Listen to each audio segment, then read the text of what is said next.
Hey nerds, Farmer Jesse here. Welcome to Growers Daily, your daily dose of ecological farming insight. It is Thursday, September 11th, 2025, and today we're talking about if you can get rid of perennial weeds like bindweed and johnsongrass by the spring. Plus, we'll take questions about both bean beetles and squash bugs and what to do about those dweebs this year for next year, so let's do it.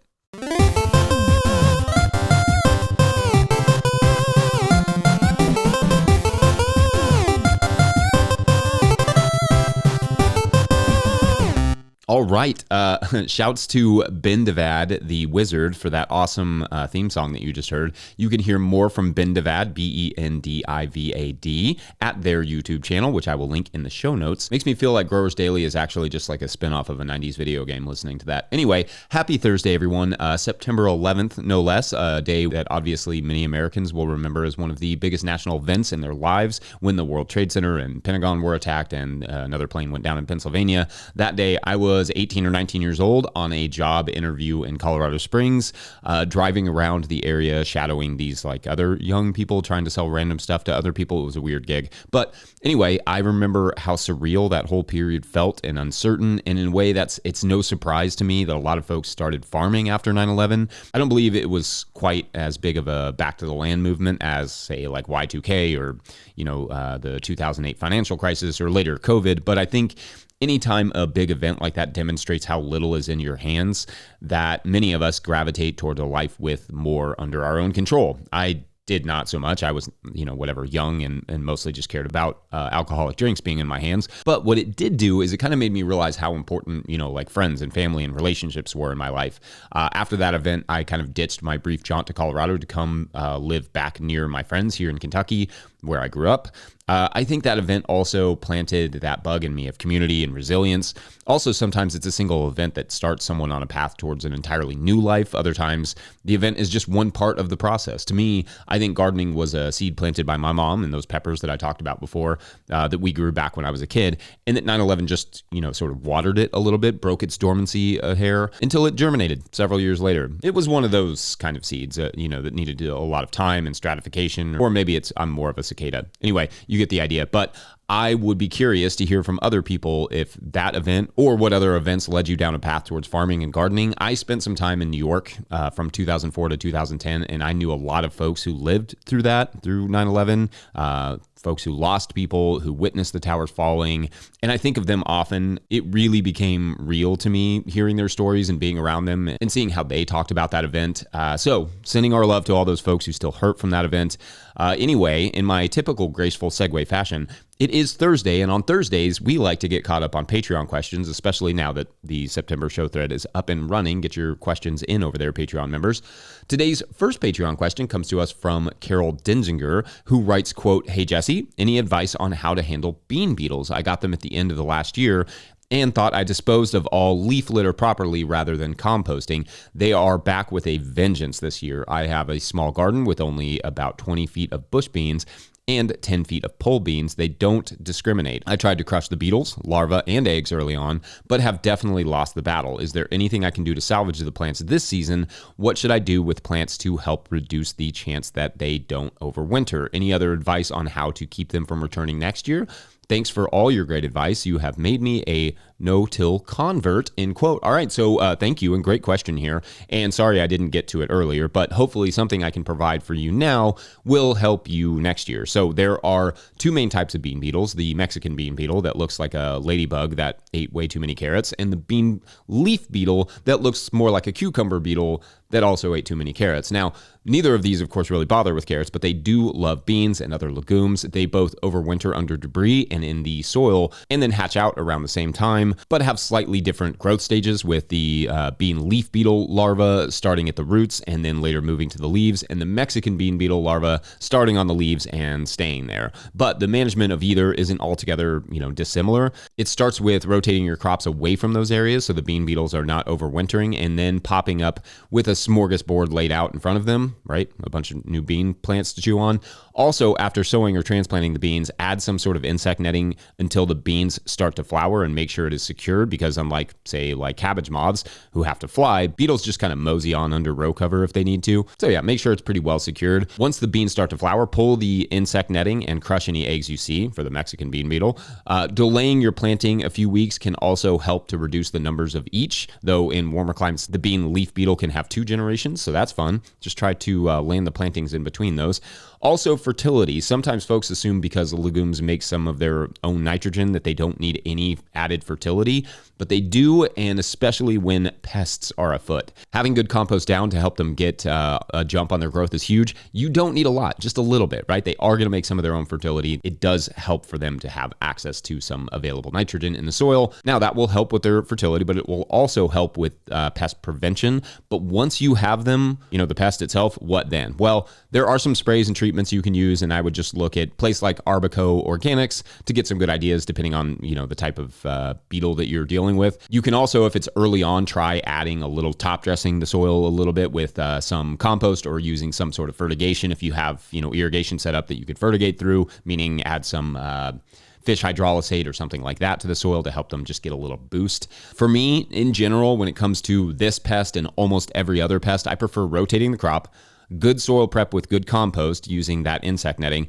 and providing good moisture throughout. If you have to crush a few eggs in the process, so be it, but those few things should do most of the work for you in terms of this pest management.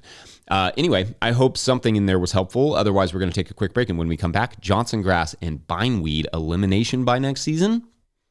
That's a weird sentence, but anyway, we'll see. BRB. Coffee and then the water. Like that's the ticket right there. Well, I guess we'll see.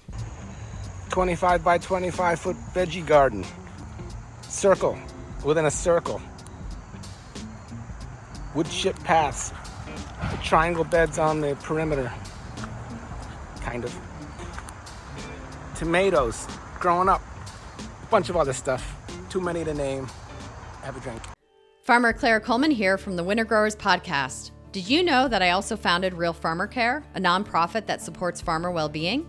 From my own experiences farming, I knew firsthand that this type of support was missing from ag, so I decided to do something about it.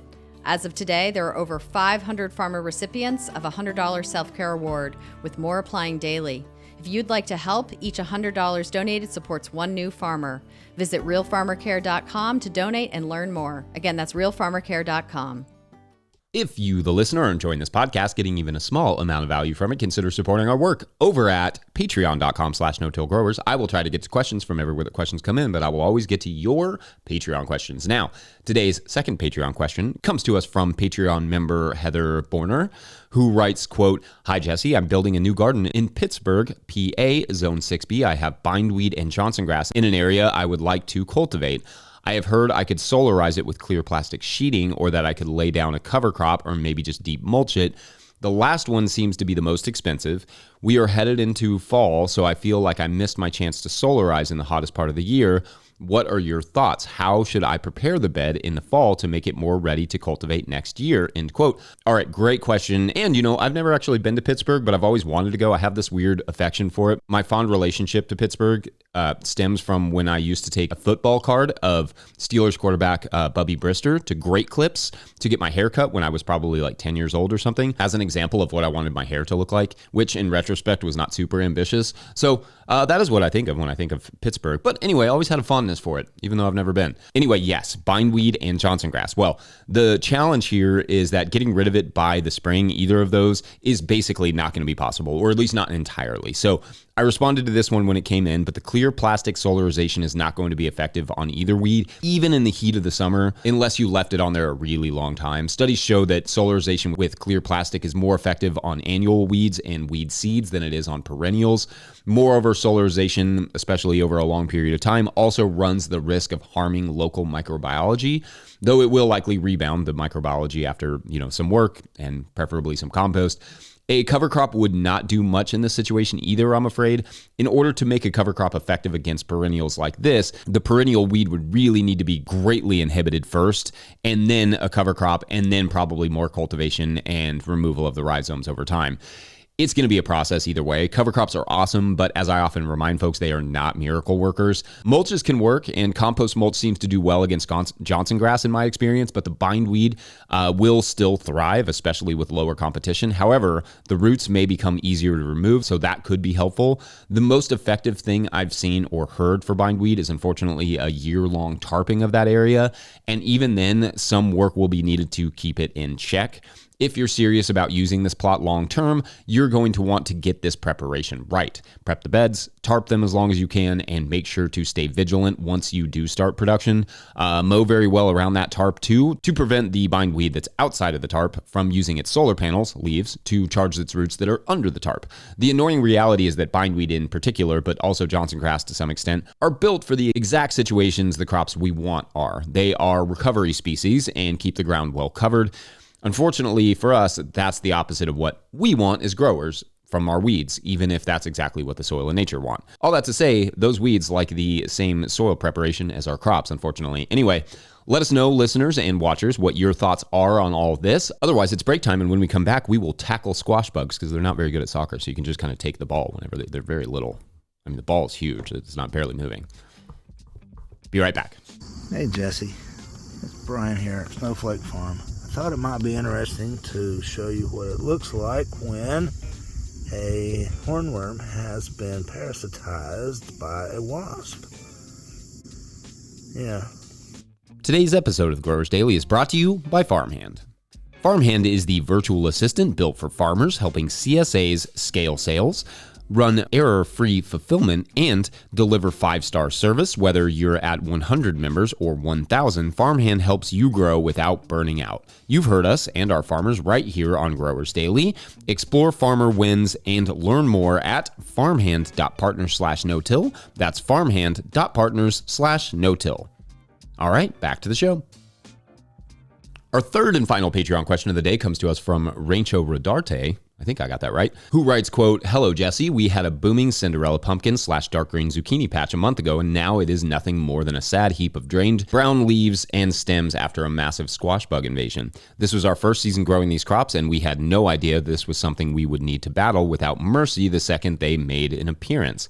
I'm currently clearing all of the sick, ravaged portions of the plants and disposing of them properly, but could use some advice as to how we get ahead of the bugs for next season. Research says we need to completely scrape off the first few inches, ouch, of soil / mulch, leave the ground basically fully exposed all winter, and wait 2 to 3 years before planting pumpkin / squash in this spot again. This sounds particularly destructive after we've carefully cultivated the soil the last 2 years. Suggested methods have not been particularly effective. Bug traps with honey, beer, water, vinegar mix, manual removal with duct tape on a stick, etc., in getting rid of hundreds upon hundreds of these invaders. Our chickens are beyond disinterested in the squash bugs, I assume due to their disgusting scent. What legwork can we put in now to start fresh or closer to fresh next year? I read planting later in the season is one approach, but am concerned about the thousands of eggs that have been laid already. Are there any late season crops, cover or other, that we can plant to deter occupation by squash bugs? We are located in the North Valley of Albuquerque. Many thanks for the insights, camaraderie, and community you provide," end quote. Awesome, thank you, and listeners should also know I responded to this one, which I try to do when it's pressing, or Patreon members tell me it's pressing, and effectively said that no, you will not need to leave it bare or scrape it, but that you will not want to plant squash in that same spot next year for sure. Although they can be fairly mobile, adult squash bugs overwinter near where they were raised and last found a lot of food, so beyond crop rotation, in order to avoid another immediate infestation next year, do indeed plant slightly later than you did this year if you can, and to not land right on their typical life cycle. Make sure to cover the squash with insect netting until flowering, similar to the bean beetles that we discussed earlier. And also similar to the bean beetles, you will need good fertility here. Squash really loves compost, maybe even more than I do. Hard to say, but as I often note, the best squash grows in the compost pile for a reason. If you can't afford a nice compost layer over the whole bed, make sure it has a nice handful where you plan to plant the seeds or plants. In fact, maybe starting your squash in transplants form rather than seed form will allow you to plant those later and skip the main part of the squash bug life cycle while also giving those squash when you want them. Also, since winter squashes are slow, it's worth inspecting the leaves for the impressively geometric squash bug eggs and scraping them off when you see them. What I have found, though, is that after a few years of covering and planting this way and managing our soil, we do not get significant squash bug issues because we do not get large quantities of the adults. In fact, sometimes I will see eggs, but never actually see the larva. And I suspect there must be something, eating the eggs or the larva that we have cultivated through flowers and habitats for natives, which you should also be doing for both bean beetles and squash bugs and all other bugs. Sometimes your plants just need a little helping hand. I know it can be frustrating that I'm not giving super technical nutrient or organic advice, but 95% of the time, pests boil down to crop rotation, moisture delivery, good fertility, soil conditions, and timing.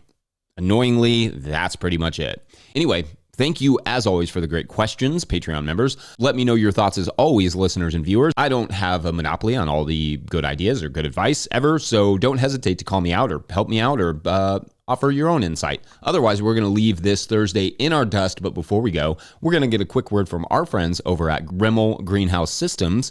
Whether you're growing tomatoes for market, flowers in the spring, or vegetables for your family, growing in a high tunnel protected from the weather provides the right environment for a harvest you can count on. Rimmel greenhouses are strong, durable, and easy to assemble, offering the quality you need to grow productively year-round. The team of experts at Rimmel Greenhouse Systems will be your trusted partners to ensure you get exceptional value from your greenhouse or high tunnel investment. Visit Rimmel.com today to get growing. Don't forget, No-Till Growers is now officially a nonprofit 501c3, so donations are tax deductible and greatly appreciated. Please make sure to like and subscribe and or follow wherever you're getting this podcast. That's an easy way to help us out. Enormous thank you to all of our show sponsors, and if you'd ever like to sponsor the show, you can reach out to Farmer Michelle at notillgrowers.com. Huge shouts to Willie Breeding for the theme music, and Mike Hilbert for the production help and editing, and Bindweed, the wizard, for the cover of the theme song today. Keep sending those to farmermike at notillgrowers.com. Also, shouts to Epidemic Sound for the background music that you can hear.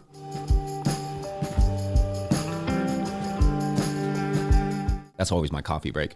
Pick up a hat or a copy of my book, The Living Soil Handbook, at notillgrowers.com to support our work. Those sales just go to doing more of these videos. That's how we can keep all this information free and open to the public. Big thank you to everyone over at patreon.com/notillgrowers who also help us do that, where at a certain level, or if you just bump up from one level to another, or you sign up in the month of September, you get a shout out on the show. So big shout outs today to, helps when I pull it up first, Grace Foe and Rowan Perry. All right, so shouts to these two for rescuing our story this week. Today, we are continuing with our story about Amy, class president, 5th grade. And anyway, Amy is befuddled, to put it mildly, that a literal troll, Amy is not a name caller, a literal troll has registered for school, and moreover, only Amy seems to be concerned that this is a troll, or even able to see that it is a troll. So after school, on that last day, Amy decides to follow Becca, this new kid, Amy's emphasis, not mine, home and see where exactly Becca is living. And to Amy's joy, Becca is a walker, meaning she walks home. So Amy skips her bus and carefully follows behind Becca. All the while, Becca is just walking dutifully, not quickly down the road. At one point, she even stops to inspect a piece of paper on the ground. And then just as Becca is about to get to the bridge over the town river where Amy wrongly suspects she lives, Becca turns and walks into a perfectly normal-looking duplex, but does not go inside before turning around and waving and winking at Amy. Embarrassed, Amy blushes and waves back and then rushes home to try and beat the bus so as not to get in trouble with her parents. On the way, though, she stops to pick up the paper Becca had inspected for potential evidence, and when she does, she sees it. Becca for class president, a new direction. Oh no, she didn't, Amy thinks. And that is for tomorrow on You've Been Trolled. Yeah, it works, I guess. All right, thanks for watching and or listening. We'll see you then. Bye.